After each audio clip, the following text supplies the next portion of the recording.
Mana aka qo'zilari o'tlab yuribdi. Bu yerda bizda bu yerda bahor. O'sha dala ko'kotlar yeb maza qilib yuribdi qo'ylar. Opshi 40 ta dediz-a bova? Opshi uyda ham bor yana? Uyda ham bor. Bular nimada? Ona qo'ylar. Bolalar bilan sayrga chiqqan. Uydagilar qo'chqor. Mana bu kecha tug'ilgan-a bu? Ha, kecha tug'ilgan. Nima bu qo'chqorchami? Qo'chqorcha. Ha, qo'chqorcha. Mana aka kecha tug'ilibdi yana. Alloh barakasini bersin.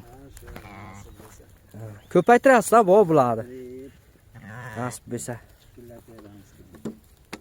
Mana aka. Ularning ko'zi quvnaydi-da. To'yga deb ketadi. Ha. Sotaman desangiz tayyor pul. Shunday, gapiravering. Ana shu Bolalar uchun deng. bolalar uchun. Ey gap yo'q baba, ana.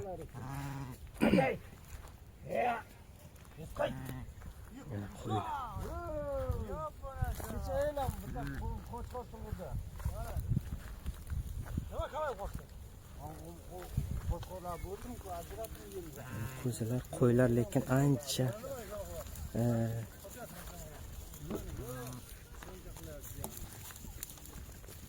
ancha qo'y lekin ariq ekan.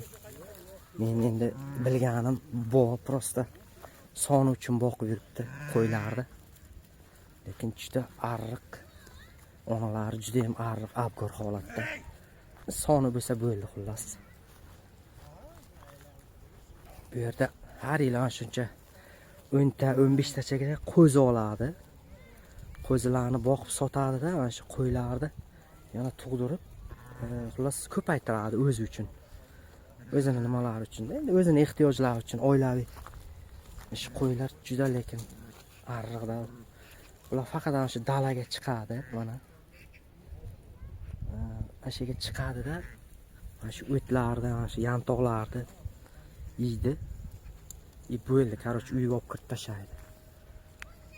Agar menda bo'lsa buncha qo'y bilmadim. Mana shu beton bo'lib semirib ketadi. Bu yerda ketib qolar ekan bular.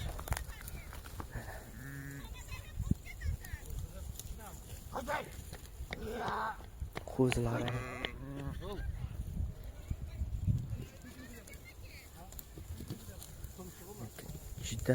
Juda abgor holatda qo'ylar. Ariq. To'g'risi men bunday boqmagan bo'lar edim. Bu yaxshi emas. Mayli endi syomkaga ruxsatga oldim mana.